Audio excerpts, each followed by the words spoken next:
नमस्कार दोस्तों, आप सबका स्वागत है मेरे यूट्यूब चैनल अभी स्टडी पॉइंट में। भारत में गवर्नर जनरल एवं वायसराय की श्रृंखला में आज हम लोग देखेंगे सर जॉन शोर, भारत में बंगाल की तीसरे governor general sir John Shore के बारे में। प्रथम गवर्नर जनरल कौन था? Warren Hastings. द्वितीय कॉर्नवालिस, जिनके बारे में हम लोग देख चुके हैं। और आज हम लोग देखेंगे सर जॉन शोर के समय की प्रमुख घटनाक्रम की। सर जॉन शोर 1793 में भारत में बंगाल के गवर्नर जनरल नियुक्त हुए और मार्च 1793 से लेके 1798 तक 1793 से 1798 तक वह बंगाल के गवर्नर जनरल रहे। उनके समय की जो सबसे महत्वपूर्ण नीति थी वो हस्तक्षेप की उनकी नीति थी।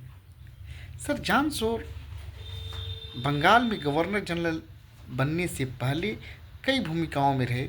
वो सब परिषद गवर्नर जनरल की जो सब परिषद काउंसिल थी वो उसके सदस्य रहे। इसके अलावा वो वहाँ के राजस्व बोर्ड के अध्यक्ष भी रहे। वह शुरू में वॉरेन हेस्टिंग्स की कॉर्नवालिस की अस्थायी बंदोबस्त की जो नीति थी उसकी वह मुखर आलोचक भी रहे। अब हम आते हैं मुद्दे पे और हम लोग देखते हैं कि सर जॉन शोर के समय की प्रमुख घटनाक्रम क्या है। सर जॉन शोर 1793 में आए और सबसे महत्वपूर्ण घटनाक्रम उसी समय हुआ कि 1793 का चार्टर एक्ट ब्रिटिश संसद ने पारित किया। तो पहला है 1793 का चार्टर एक्ट किसके समय पारित हुआ? सर जॉन शोर के समय में। दूसरा महत्वपूर्ण घटनाक्रम था 1795 का निजाम और मराठा युद्ध। निजाम और मराठाओं के बीच संघर्ष हुआ। 1795 का जो युद्ध हुआ ये बहुत ही महत्वपूर्ण युद्ध है जो दोनों शक्तियों को कमजोर किया। दोनों प्रमुख शक्ति थे उस समय। और उस समय सर जॉन शोर ने हस्तक्षेप की नीति अपनाई और उन्होंने इस युद्ध में किसी भी तरह से कोई हस्तक्षेप नहीं किया और वो तटस्थ रहे। तो ये दूसरा घटनाक्रम था मराठा निजाम युद्ध 1795। तीसरा जो है उनकी चर्चा होती है उनकी हस्तक्षेप की नीति के संदर्भ में। सर जॉन शोर ने देशी राज्यों के प्रति तटस्थता की नीति अपनाई जो कि बहुत ही महत्वपूर्ण है और कई बार परीक्षाओं में पूछा जाता है। दो तरह से प्रश्न पूछे जाते हैं सर जॉन शोर के समय से।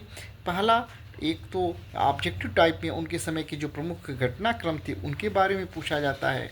दूसरा प्रश्न पूछा जाता है मेंस में, जिसमें सर जॉन शोर का अस्थायी बंदोबस्त के प्रति क्या उनके विचार थे उस पर और उनकी हस्तक्षेप की नीति पे। हस्तक्षेप की नीति पर कई बार टिप्पणी भी लिखने के लिए आता है। मुझे उम्मीद है कि आपको ये जानकारी अच्छी लगी होगी। ये जानकारी अच्छी लगी वीडियो को लाइक करें, कमेंट्स करें और दोस्तों के बीच इसको शेयर भी करें। अगली कड़ी में हम उपस्थित होंगे वेलेजली, लॉर्ड वेलेजली के बारे में एक कार्यक्रम के साथ। तब तक के लिए धन्यवाद दोस्तों। आप लोग अपना बहुत ख्याल रखिएगा।